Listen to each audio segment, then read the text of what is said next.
তোমার রক্ত দেওয়া হয়ে গেছে? শরীর কেমন আছে এখন? হ্যাঁ, আমি একদম ঠিক আছি দিদি। তুমি আমাকে নিয়ে টেনশন করো না। দেখো দাদার জ্ঞান ফিরলো কিনা। Are you okay? I am fine. সবে তো ব্লাড দেওয়া হলো, এখন উনি স্টেবল, আর চিন্তার কিছু কারণ নেই। আশা করি এবার ওনার জ্ঞান ফিরে যাবে।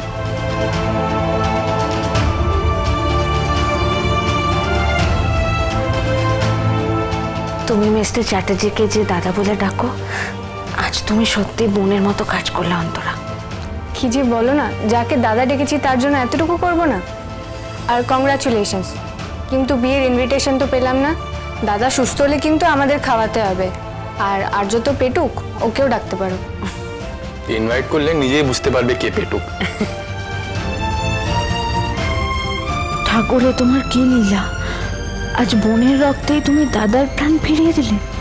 কিন্তু যেদিন এই সত্যিটা সামনে আসবে সেদিন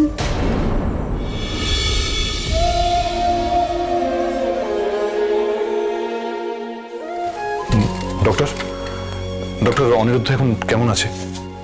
স্টেবল, আপাতত চিন্তার কিছু নেই। 12 ঘন্টা উনি অবজারভেশনে থাকবেন, তারপর আমরা ডিসচার্জ করে দেবো, বাড়ি নিয়ে যাবেন। Thank you doctor, thank you. Welcome.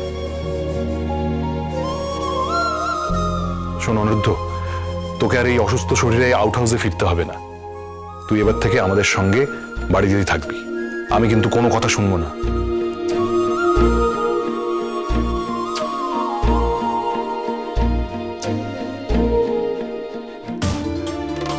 শোন অনিরুদ্ধ, তোর মাও কিন্তু চায় তুই আমাদের সঙ্গেই থাকবি।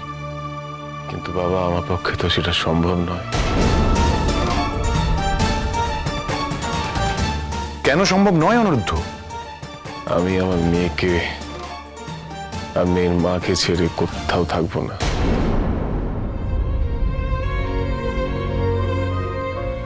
আমার প্রিন্সেস যেখানে থাকবে আমি সেখানেই থাকবো।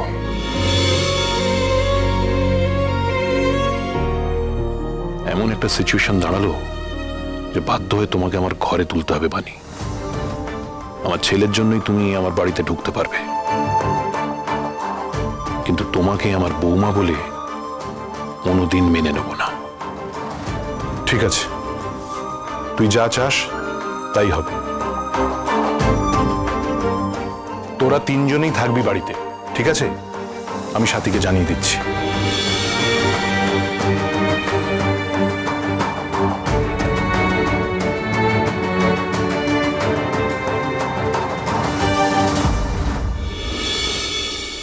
হ্যাঁ ঈশানী, হ্যাঁ অনিরুদ্ধকে তো আজকে ছেড়ে দিচ্ছে। ওর বাবা গেছে আনতে। নিশ্চিন্ত বলে নিশ্চিন্ত? উফ বাবারে বাবা, এই কটা দিন যা গেল আমাদের।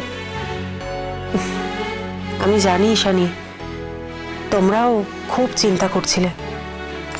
আসলে করবে নাই বা কেন, তোমরা তো সেই ছোট্ট থেকে আমার অনেকে চেনো। শোনো না ঈশানী, তুমি না পিনাকিদা, নয়নতারা মাসিমা আর মেসোমশাইকে একটু খবরটা দিয়ে দিও। হ্যাঁ ঠিক আছে, আমি রাখছি। হাই অনিরুদ্ধ।